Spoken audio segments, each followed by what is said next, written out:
আসসালামু আলাইকুম রহমতুল্লাহি ওবরাকাতু।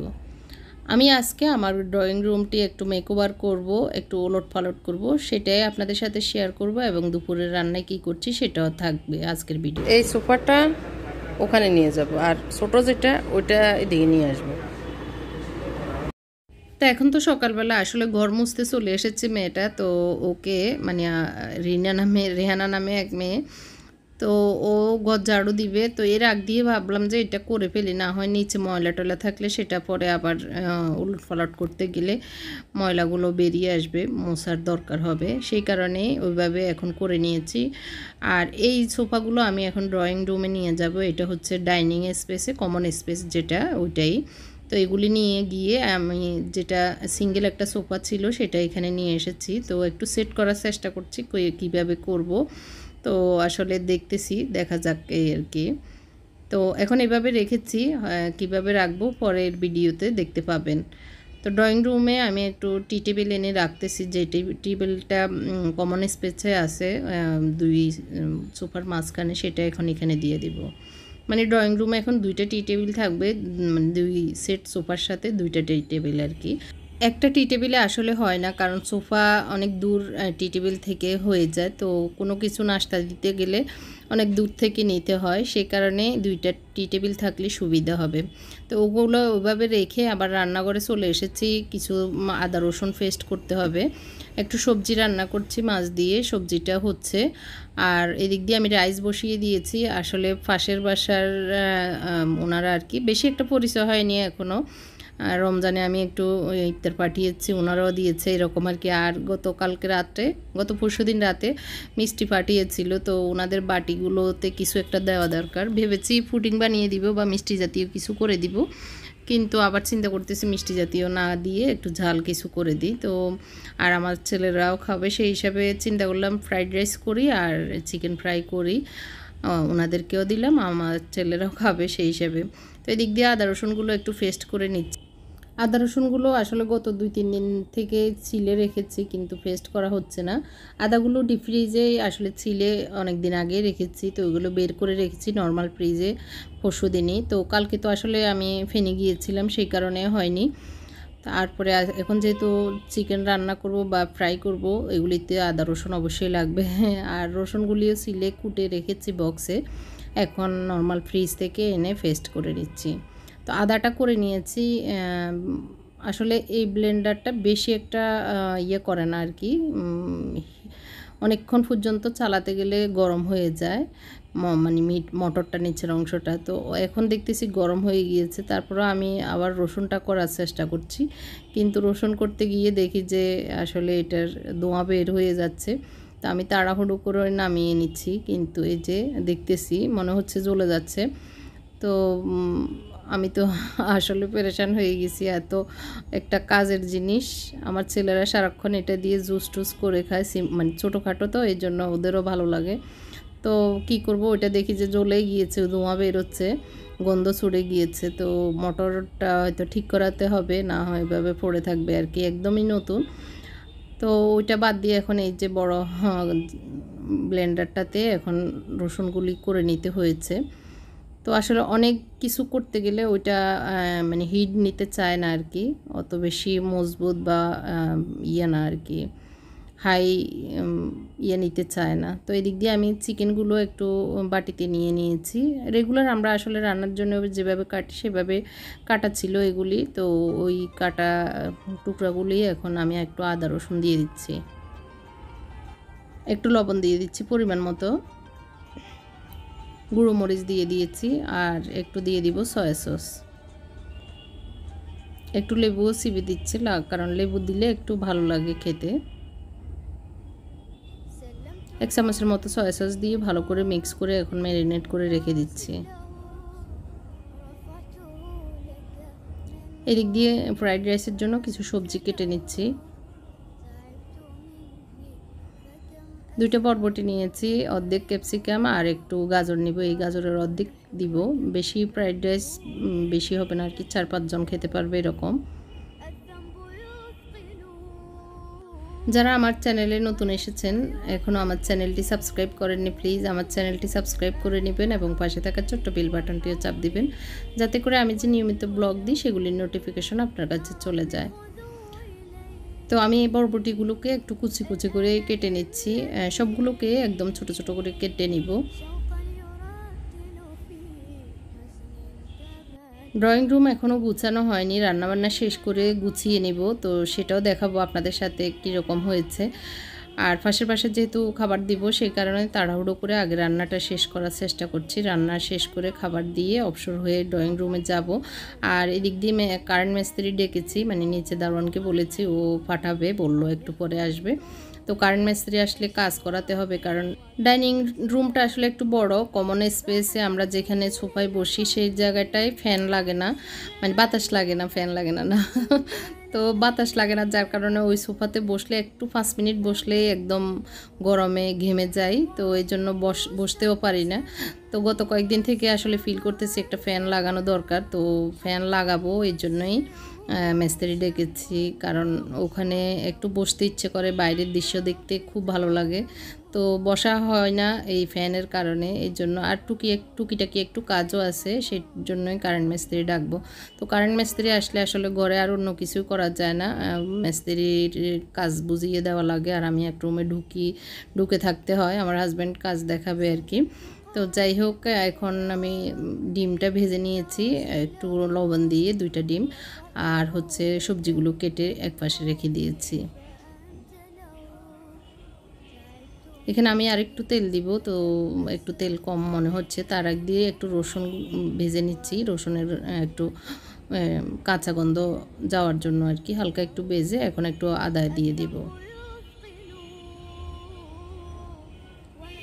দুইটা একটু ভালো করে ভেজে নিচ্ছি, একদম কড়া করে ভেজতে হবে তা না, একটু হালকা ভেজে এখন আমি যে সবজি কেটে নিয়েছি, এখানে পেঁয়াজ আর ক্যাপসিকাম দিইনি, আগে গাজর আর বরবটি ভালো করে ভেজে নিচ্ছি, যাতে এগুলো একটু রান্না হয়ে যায় আর কি।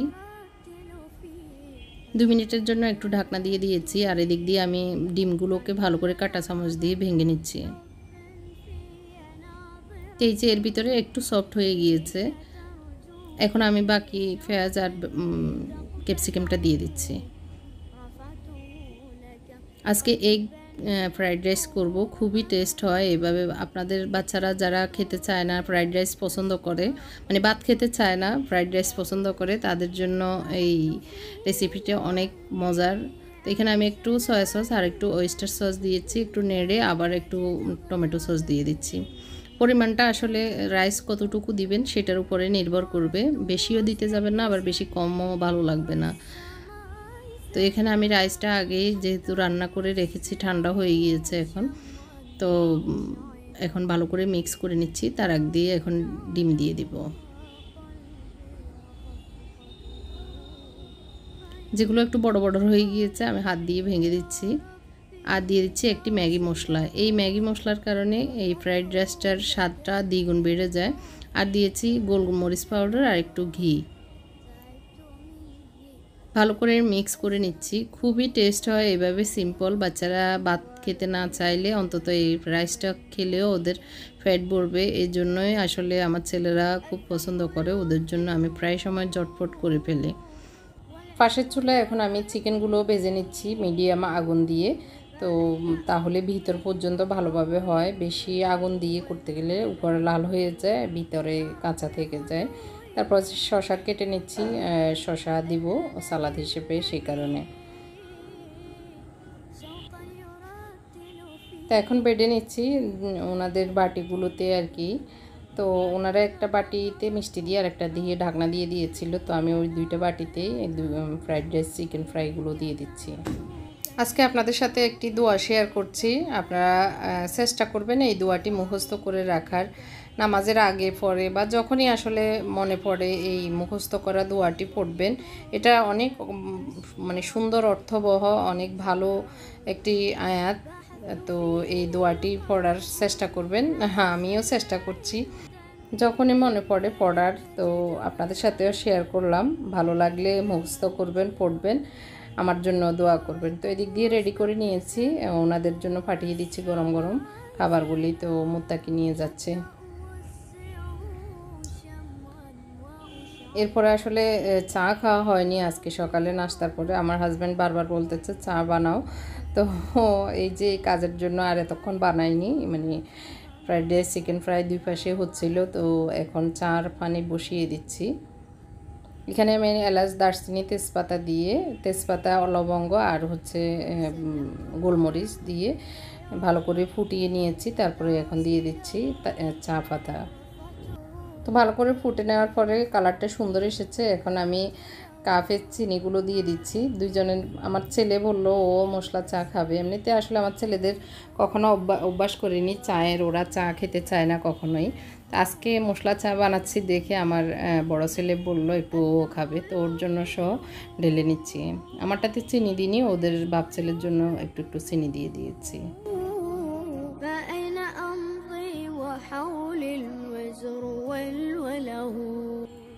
তো এই তো লেবু দিয়ে এখন তৈরি করে নিলাম আজকের ঝটপট মশলা চা। আসলে সকালবেলা দুধ চা খেতেই ভালো লাগে, তো এখন তো দুধ চা খাওয়া হয় না। আমার হাজব্যান্ডকেও এখন আমার জন্যই রং চা দিতে হয়, তো উনি অবশ্য রং চাই পছন্দ করেন, দুধ চাটা বেশি একটা যে খায় তা না, আমার সাথে খেতেও আর কি।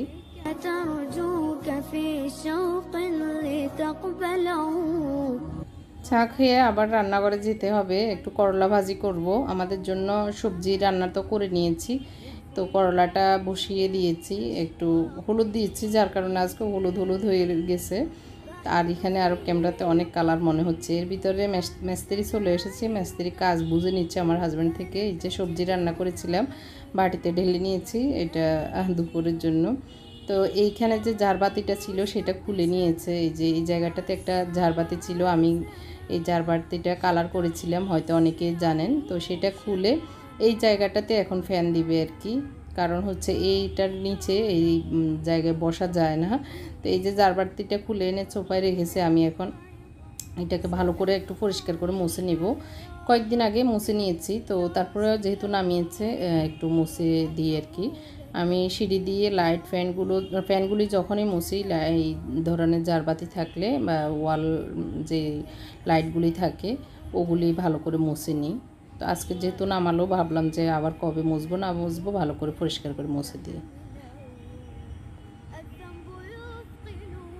তো রান্নাবান্না শেষ মোটামুটি, এখন আর রান্নার কাজ নেই, শুধু এই কাজটা হচ্ছে।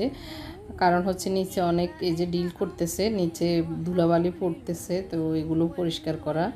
তো আসলে মিস্ত্রি কাজ করতে গেলে অনেক ঝামেলা হয়ে যায়।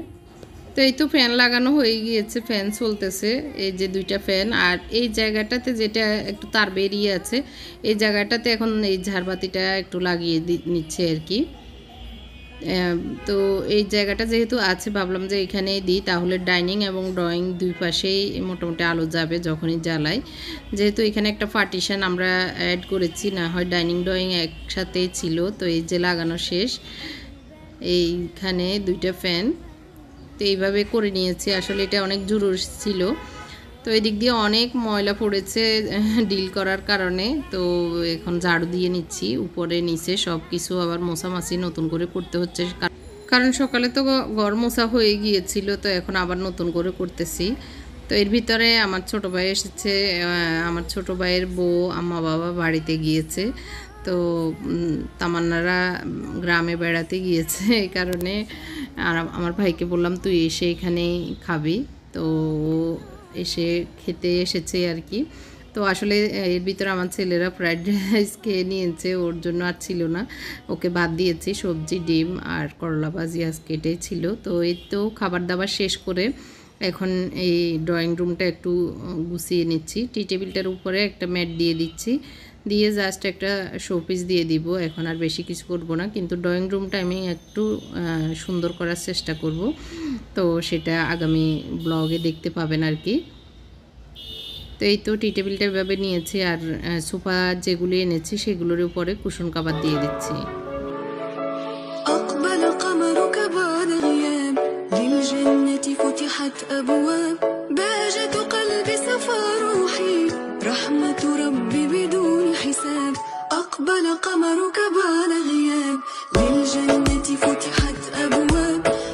তো এই তো মোটামুটি গুছিয়ে নিয়েছি, কেমন লাগতেছে কমেন্ট করে জানাবেন। ড্রয়িং রুমে এই সোফাগুলি অ্যাড করলাম, এতদিন কমন রুমে ছিল। তো এখন আমি বারান্দায় চলে এসেছি। আসলে রাতে এসেছিলাম ফেনী থেকে, এরপরে আর পরের দিন সকালে ভুলেই গিয়েছি, বারান্দায় যাওয়া হয়নি কাজের চাপে। এখন বিকেলবেলা এসে দেখতেছি আমার যে লিলি প্ল্যান্টটা ওইটা একদম মানে গরমে কেমন যেন পাতাগুলো হলুদ হয়ে একদম ফুড়ে গিয়েছে এরকম টাইপের। আর এই যে অপরাজিতা গাছটাও কেমন যেন পাতাগুলি নরম হয়ে গিয়েছে। তো ভালো করে এখন পানি দিয়ে দিচ্ছি বিকেল দুপুরের পরে আর কি। তো আসলে আমার লিলি প্ল্যান্টটা দেখে খুব খারাপ লাগতেছে, ওটাতে অনেক বড় বড় পাতা হয়েছিল এই যে। আর এদিক দিয়ে অপরাজিতা যেগুলি আমি লাগিয়েছিলাম বিসি থেকে সেগুলি বড় হচ্ছে। তো আমি একটা মোরা গাছের ঢাল এখানে গেঁথে দিয়েছি যাতে এগুলো বাড়ে আর কি।